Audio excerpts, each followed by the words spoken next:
The Protracted Footnote JCHP's inner voice found recently upon aching knees, genoux indicating a blockage between ourselves, J, and others, no. Reading Morgan Acquaintance's two-part essay and follow-up exchanges in the letters section of Art Monthly was a particularly dismal experience. Incidentally, we are not overly obsessed with Art Monthly, but it comes through Dave's door for free and so constitutes a regular, if not necessary, sought-after resource. 2 copies used to come through Dave's door and 1 copy used to come through Tom's door. We did a series of fold-out posters that we distributed through Art Monthly's subscription list, and we were duly added onto the complimentary copy list for contributors, advertisers, etc. Some administrative error must have occurred, resulting in Dave receiving 2 copies of 10 yearly issues. One imagines this was caused by some form of conversational interruption during a protracted cut and paste operation, perhaps wholesale move from Excel Doc to Google Doc. A year or so later, we began a subsequent series of posters that included a textual response to some pieces of criticism from Art Monthly itself. For the exhibition reviews, these were intended to criticise pieces of work by professional critics as an attempt to proliferate a critical exchange. These posters were also being distributed through Art Monthly's subscription list, again as fold-out posters. Art Monthly stopped distributing these because of the critical content and refunded Tom's monthly. At the same time, Tom's address and one of Dave's duplicated addresses were removed from the complimentary copy list for contributions, advertisers, etc. But the clerical error of Dave's duplicated address was not, presumably whoever was tasked to delete Tom and Dave's addresses from the list did not spot Dave's duplicate entry. Might have something to do with the ubiquity of the surname Smith, and someone worried in deleting long dead Dave Smith's sculptor, 1906-63, from the freebie list. So a free copy continues to arrive through Dave's door. Sometimes it has been read before ending up in this recycling bin or cat litter tray, sometimes not, depending on work, life, balance, priorities and reading matter, etc.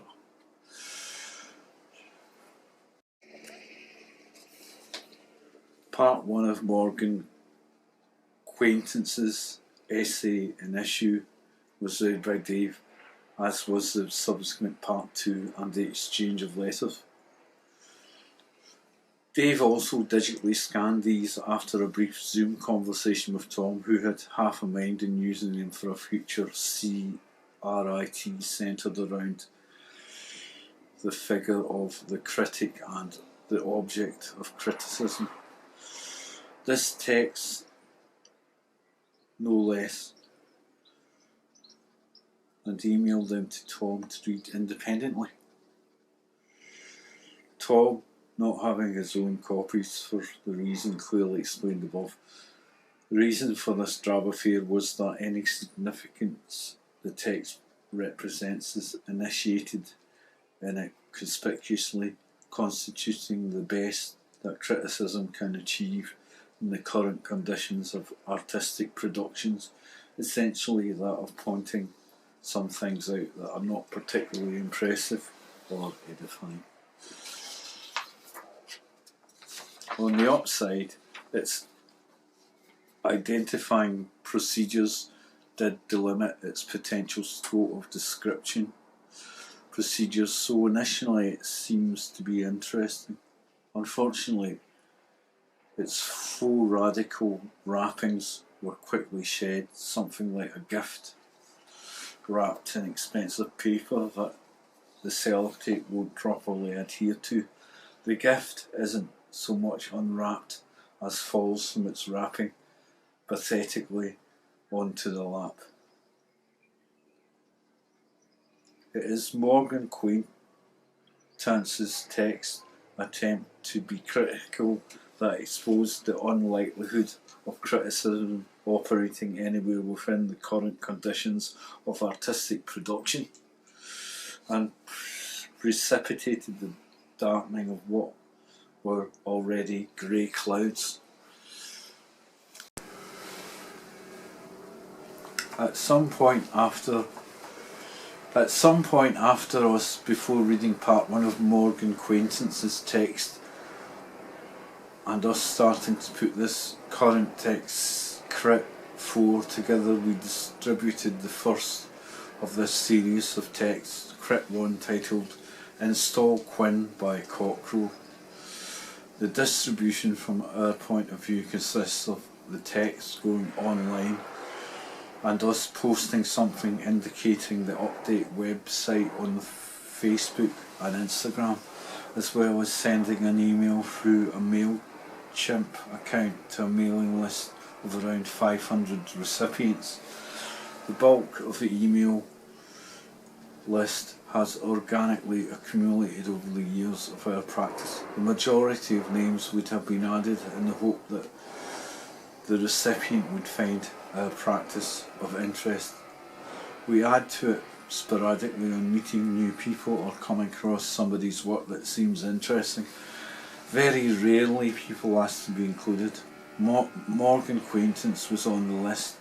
We guessed after having read some earlier texts in Art Monthly and thinking there might be some sense from our point of view only of solidarity and putting to the wind that solidarity might one day be mutually reciprocated each time we mail out through MailChimp, advertising some engagement of our output with a public distribution. A number of email recipients unsubscribed from the list. It's hard to give an indication of numbers. We could probably find out. We have a sense that the list has remained level off at around 500 for some time. So very roughly, as many people unsubscribed as are added, more or less. But more relevantly, after sending out an email regarding the distribution of Crit 1, Morgan Quintance was one of the 3 recipients that swiftly unsubscribed from the mailing list. One of them, not Morgan Quintance, stated at the point of their unsubscription that they were already receiving our emails via another email address, so that doesn't count.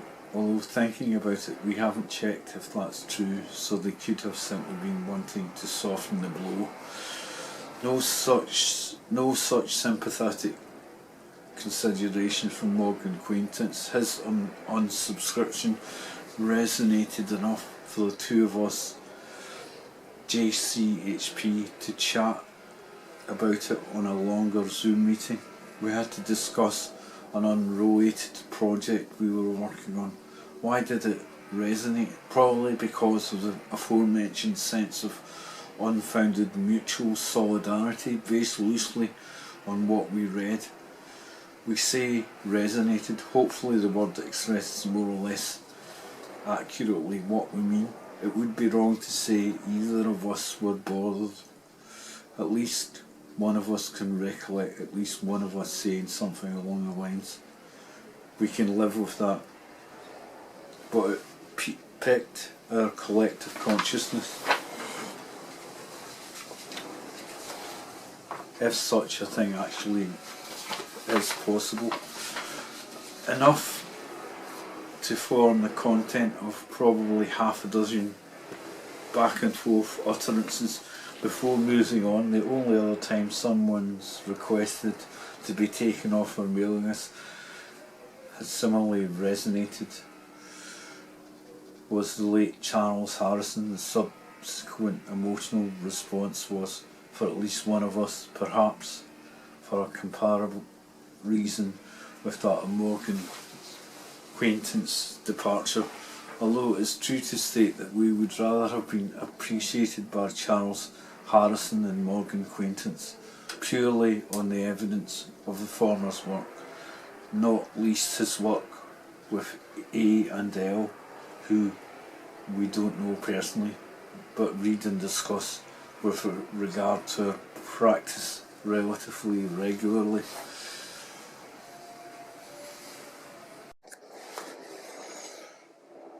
We are actually already toying with the idea of indirectly responding to the Morgan Quaintance essay.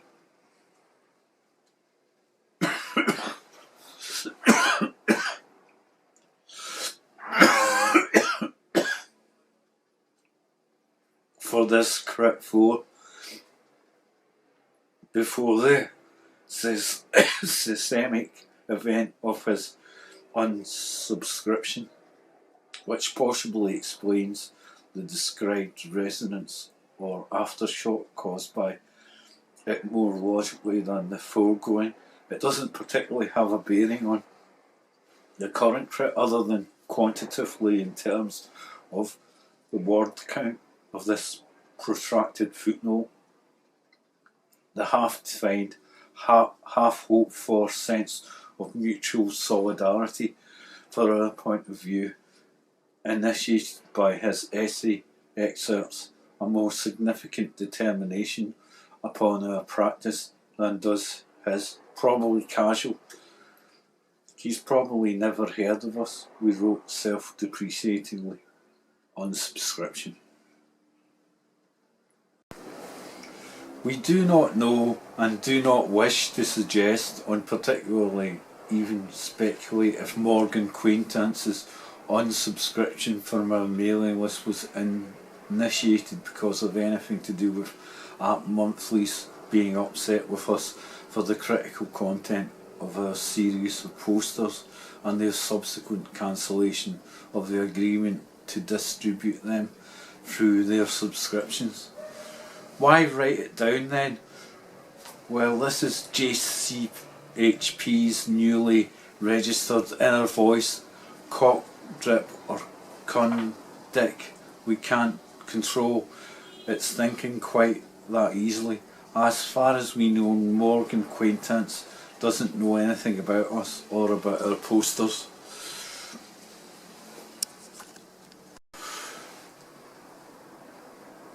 With one exception, we don't know if the critics whose work we attempted to criticise in our posters were bothered, or engaged, or interested, or angry, or what. In that sense alone, the work erred. We do know that Jamie Sutcliffe was at least irritated by our work, as he messaged us to express his opinions. They were less than constructive. Although one part of his message was in a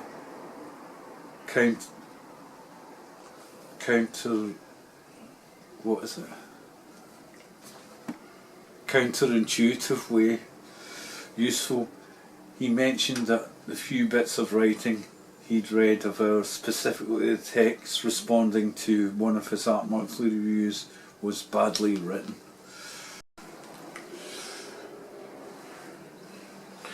You've chosen to level a poorly written diatribe against the only, in my view, adequate left-leaning publication left on the shelves. Putting to one side whether Art Monthly constitutes the only left-leaning publication left on the shelves, or if it even constitutes a left-leaning publication, the notion that because something is left-leaning, whatever that means, it should be cosseted from criticism seems to be supercilious and erroneous. It seems obviously and entirely rational, that in terms of offering genuine support, exactly the opposite is true. Things improve through criticism, but regarding the professional quality of our writing, he's probably right. It's also true that the truism Jamie Sutcliffe states is more significant to us than it was probably intended to be by its author. We make no claim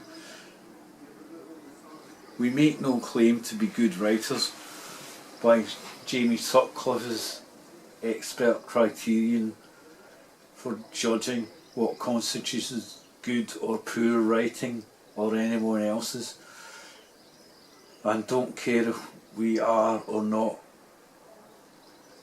in the sense that writing well doesn't bear significantly on our reason for writing in the first place. His truism functions a little like that of an officious council official's rejections of a claimant's housing benefit application on the basis that the grasp of English grammar is below par.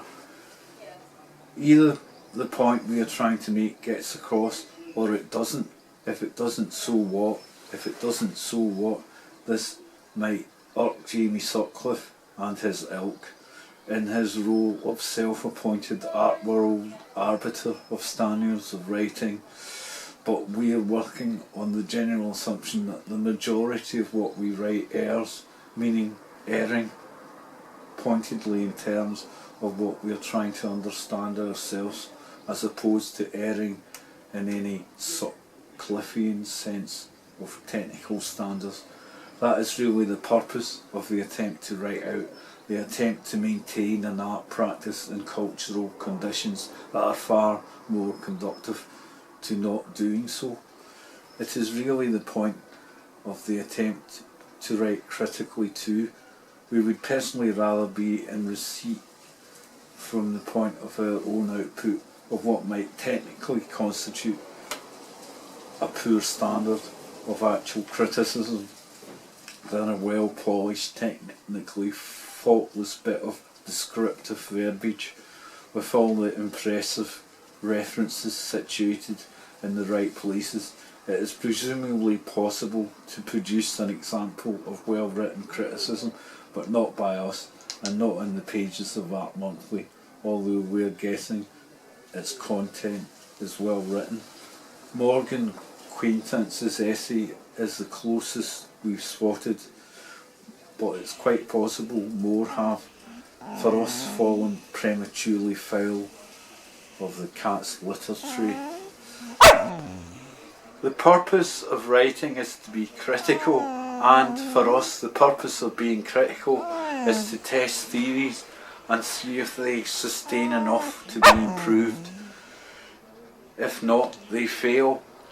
Our use of writing is to apply a simile, like prodding boggy ground with a stick before stepping onto it, reducing as best we can the risk of mud coming over the top of our boots. Anything beyond this is more conducive to the activities of the bureaucratic functionary whose purpose is to add value to the institution's property.